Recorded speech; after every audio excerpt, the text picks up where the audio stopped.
My dealer tells me, look, I know this house, it's out in the country, and there's a dog that's chained to a tree.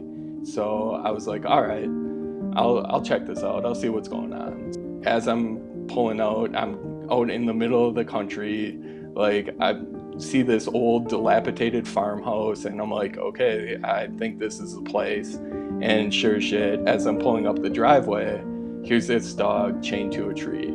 You could see ribs, you could see the backbone. There was a food dish, but no food was in it, no water whatsoever. And I was pissed. So I went up and I pounded on the door. I wanted someone to answer. I wanted to talk to him and be like, hey, look, no one answers, but I see someone kind of peep through the blinds of the window. They pulled them down a little bit so that they could see outside. And I was like, all right, so someone's clearly here. They just don't want to talk to me. So I walked back to the tree and I checked out the dog, and she didn't growl at me. She was just extremely head shy, like afraid. Every movement she would kind of duck and cower, and there's a thick gauge chain that was wrapped around her neck, and then it was padlocked to a tree.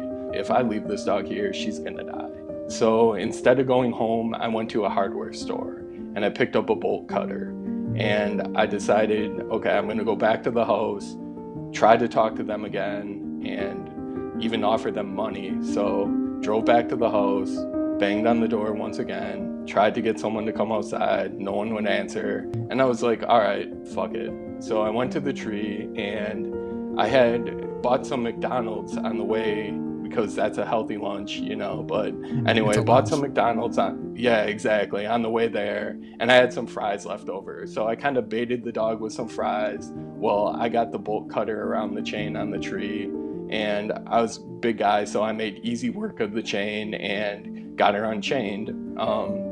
Through some more careful negotiation, I was able to get her into the back of my little Honda Civic at the time, and I took her home. On the way home, she just laid cowered, shaking in the back seat.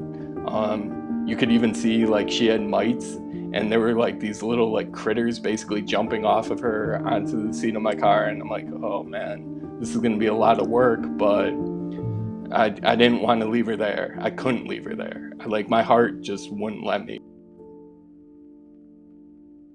My dealer tells me, look, I know this house, it's out in the country, and there's a dog that's chained to a tree.